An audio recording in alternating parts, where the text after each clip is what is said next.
Brilliance Audio presents the unabridged recording of An Empty Cup by Sarah Price, performed by Teri Clark Linden. To all the people impacted by the hardship of depression, whether it is consuming a friend, a family member, or even you, for those who are personally affected, may the black cloud lift and the glory of God shine down on you. Sarah Price. I have showed you all things, how that so laboring ye ought to support the weak, and to remember the words of the Lord Jesus, how he said, It is more blessed to give than to receive. Acts, verse 20, chapter 35, King James Version. Prologue. Rosanna sighed and leaned against the white pillar holding up the sagging roof of her wraparound porch.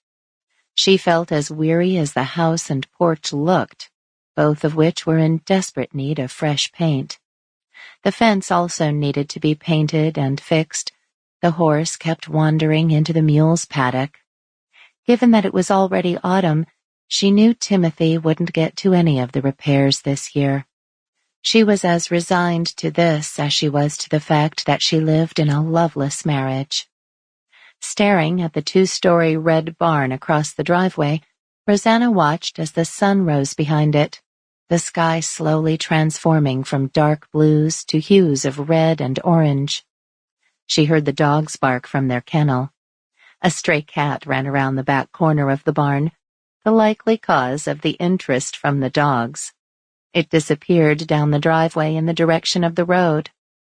Unlike most Amish farms, their property was long and rectangular, the driveway cutting the land almost in half. The fields were closer to the road, while the house and outbuildings were tucked far in the back. The horse and buggy had to travel down the long driveway, which cut through the middle of two crop fields, in order to get to the house and barn. Bordering the back of the property were the paddocks from the horse, mules, and cows facing south, and the family's garden behind the house. On the western side, another road ran behind the fields and barn. It was a strange layout for a farm, and Rosanna wasn't particularly fond of the garden's location. She felt it was too close to the main entrance of the house. As a result, every time she hung laundry or helped with morning chores, she was constantly passing it and reminded. Sample complete. Ready to continue?